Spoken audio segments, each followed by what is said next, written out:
House వైఫ్గా ఉండి ఒక గృహిణిగా బాధ్యత నిర్వర్తిస్తూ నాకు ఐఏఎస్ అవ్వాలని ఉంది సార్, కానీ అవ్వలేకపోతున్నాను అని అంటే నేను చాలా సింపుల్గా మీకు ఒక మెథడాలజీ చెప్తాను. మీరు ఎలాగూ ఆఫ్లైన్ కోచింగ్కి వెళ్ళలేరు, అంతే కదా. కాబట్టి ఆన్లైన్లో కోచింగ్ తీసుకోండి. నా దగ్గర తీసుకోవాలని రూల్ ఏం లేదు, మీరు ఎక్కడ తీసుకోవాలో మీ ఇష్టం.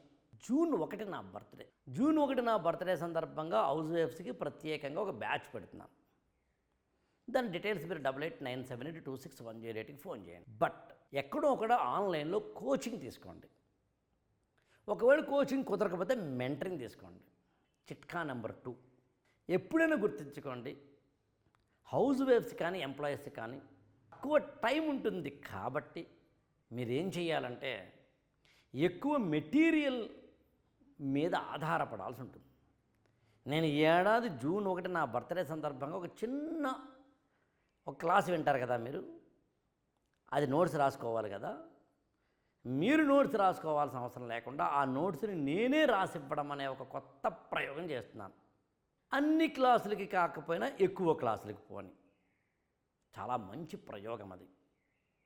ఇక 3వది చాలా ఇంపార్టెంట్ అయినది, హౌస్ వైఫ్ నేను నా బతికింతే అనే సెల్ఫ్ పిటీలోకి వెళ్ళకండి. సెల్ఫ్ పిటీ అంటే మన మీద మనకే జాలి.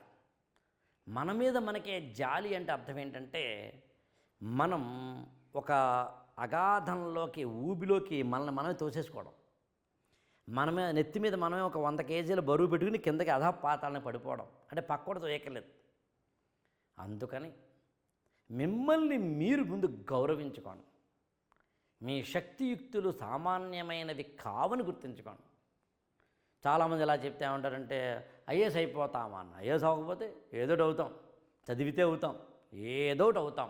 అందుకని గృహిణులారా జస్ట్ ఏమొద్దు, ఇలా నేను చెప్పినట్టుగా కొనసాగండి.